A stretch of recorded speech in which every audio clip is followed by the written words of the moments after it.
Okay, so how about the next questions? Doctor, a getcha and scanf the same because both read data from the input and store it. If no, what is the difference? Okay, actually I also never use getcha oftenly. It's not oftenly. I never use getcha. Normally I use a scanf. Yeah. Okay. Doesn't matter, we can search for it. Is it what is the difference between getcha and scanf?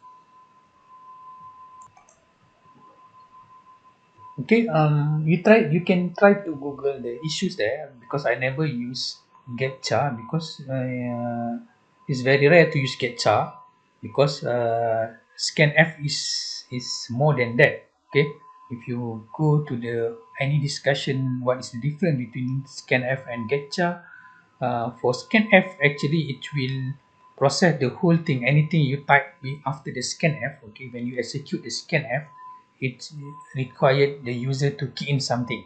So when the user key in something, doesn't matter is it a, s- a- one one word, or a line of sentence, or one alphabet only, or any value, it will process. Okay, but for the getcha, the limitations there, it's only accept a single character.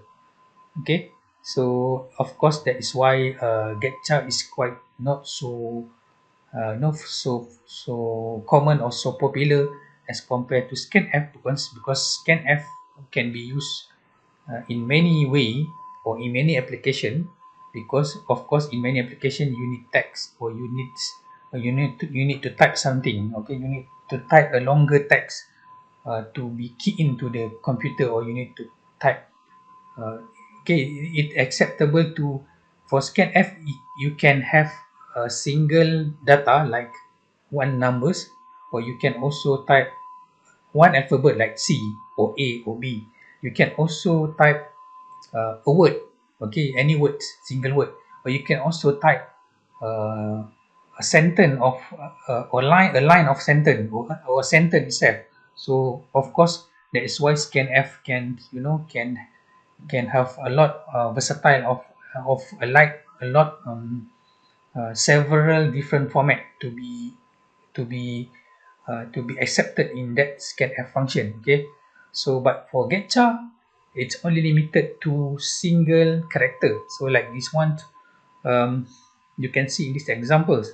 Okay, if you are scanf there, okay, you scanf this one, and then you put the marks there. Of course, when you put the mark, you can see here the function is scanf marks there, and then you key in this value, and then you can display there. But for getcha, okay, for getcha, you only can store into one variables, where the data type of that variable is char, which is characteristic, and you can see you can only put one single characters there.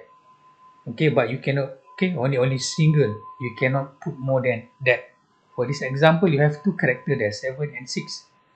Okay, so that's why getcha is, you have a limited functionality in term of as the output, as the input, as compared to scanf.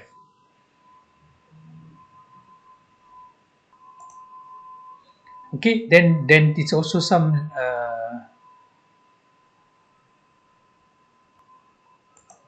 okay, there's also you can read through that discussions there. You can see scanf. You can see the bigger difference is that scanf function is read the input. Okay, when you key in some input, okay, when you execute this scanf, it will read your input from the beginning.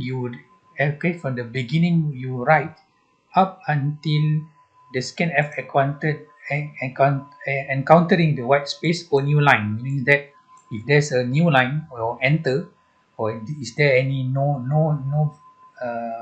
no text until, okay, when you write something, of course, uh, up until the white space or space there, So your scanf will read all the text you write. But for getChar, okay, you can see that while the getChar in the C function is only read a character only. So that's why in this example, okay, you can only give one alphabet there because this char only can store this single character.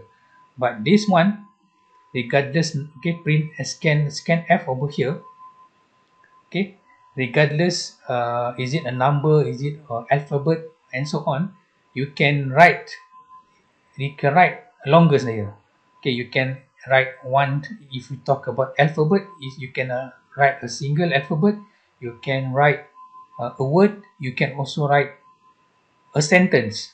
Okay, and that sentence for sure it will can be acceptable by scanf.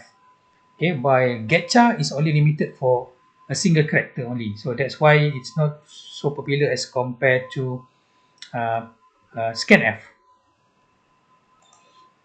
Okay, finish this quant.